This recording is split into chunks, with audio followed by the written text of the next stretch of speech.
Hi guys. SSC में इतनी सारी वोकेबलरी है कि आप कंफ्यूज हो जाते हो कि किसको पढ़ना है किसको नहीं पढ़ना है, तो ये वीडियो आपके लिए। तो सबसे पहले वोकेबलरी की सोर्स, इसके लिए तो सबसे बेस्ट सोर्स है, आपने तो सुनी ही होगी, ब्लैक बुक। तो ब्लैक बुक करनी है आपको, कोई भी एडिशन चलेगी उसकी, जो न्यूएस्ट हो गई या उसके पहले की आपकी कोई ज़रूरत नहीं है कि आपको न्यू एडिशन आया उसमें न्यू कुछ क्वेश्चन ऐड होंगे, इससे कोई फ़र्क नहीं पड़ता है। ठीक है, आपके पास कोई भी एडिशन है आप वो करो, आप पहले स्टार्ट करो, आप जैसे पढ़ते हो उस तरह से आप पढ़ना स्टार्ट करो। जस्ट आप अभी अगर टाइम है, आपको मन है कि मैं अच्छे से स्टार्ट करके पढ़ूंगा, तो आप ऐसे पढ़ लो। अदरवाइज़ आपको पहले ऐसा मन है कि मोस्ट रिपीटेड या मोस्ट आस्क जो एसएससी एग्जाम में हुए हैं अभी तक, तो वो वहाँ से मुझे स्टार्ट करना है, तो आप वैसे भी कर सकते हो। It's completely up to you.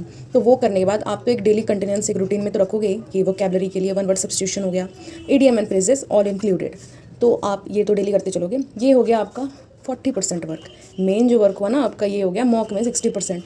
तो वो आपको कैसे करना है, लाइक आपने सेक्शन लिया, आप नॉर्मल मे बी बहुत सारे बच्चे नहीं देते होंगे अभी फुल मॉक, या फिर कुछ देते होंगे तो वीक में 1 या 2 देते होंगे, तो आपको कैसे पता चलेगा कि मेरी कमी कहाँ है। आपको तो ऐसा लगेगा कि यार इतनी वोकेबलरी है, मुझे कितनी पढ़नी है, इतनी तो मैं नहीं पढ़ पाऊंगा। तो आपको क्या करनी है ना, सेक्शन मॉक आपने दे दिया, उसमें आपको ऑप्शन मिलते हैं, लाइक एक क्वेश्चन होगा, ठीक है, पता ही है आपको।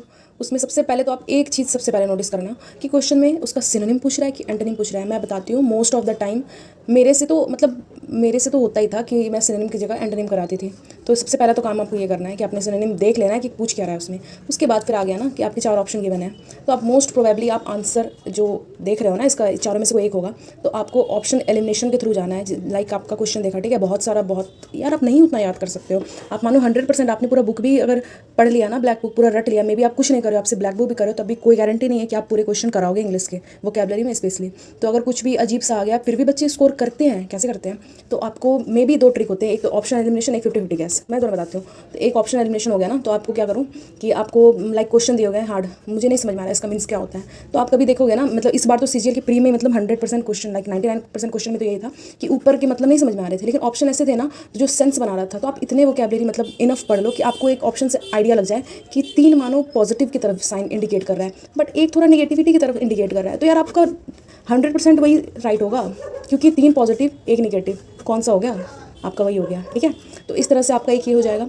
एक दूसरा आ गया ना कि आपका 50-50 गैस, मानो आपके 4 ऑप्शन है, ठीक है, 4 ऑप्शन हो गए, आपने मानो फर्स्ट एलिमिनेट कर दिया कि मानो लाइवली हो गया, लाइवली, ठीक है, इसका दिया गया है कि ये सैड दिया गया है, इसका आपको नहीं बताना है सैड दिया गया है या फिर मोरोस दिया गया है, तो आप मतलब सिंपली आप ये एलिमिनेट कर पाओगे कि ये तो नहीं हो सकता है, ये भी नहीं हो सकता है। अब आपको दे दिया गया चार्मिंग, एलिगेंट, अब आप इसमें कंफ्यूज हो कि मैं इसमें जाऊँ या इसमें जाऊँ, तो यहाँ पे आपको 50-50 गैस वर्क लेना ही है, आपको अटैम्प्ट बढ़ाने ही है। तो यहाँ पे आपको मतलब इतनी ज़्यादा, मतलब आप ब्लैक बुक रोज मतलब कंसिडर करो, ठीक है। उसके बाद फिर अभी से जितने टाइम बचे आप इंग्लिश के एटलीस्ट सेक्शन मॉक डेली दिया करो। तो आप जब इतना करोगे ना, या तो एलिमिनेशन वाले आपके बन जाएंगे, अगर दिखे तो वो बन जाएंगे। इसमें मेन दिक्कत आती है जब बच्चे 50-50 में फंस जाते हैं, तो वहाँ पे मीन्स मैं ये नहीं बता सकती हूँ कि आप ये टिक लगाओ या ये टिक लगाओ, लेकिन आप जब डेली ये सब करोगे ना, तो आपका गेस वर्क जो होता है ना, वो इतना ज़्यादा स्ट्रॉन्ग हो जाएगा कि आप जो बचे हुए 2 ऑप्शन है ना, उसमें थोड़ा स्ट्रॉन्ग प्रोबेबिलिटी की तरफ जा पाओगे। सिंपली इसका यही मतलब होता है। तो इस तरह से मेहनत करिए। Thank you so much.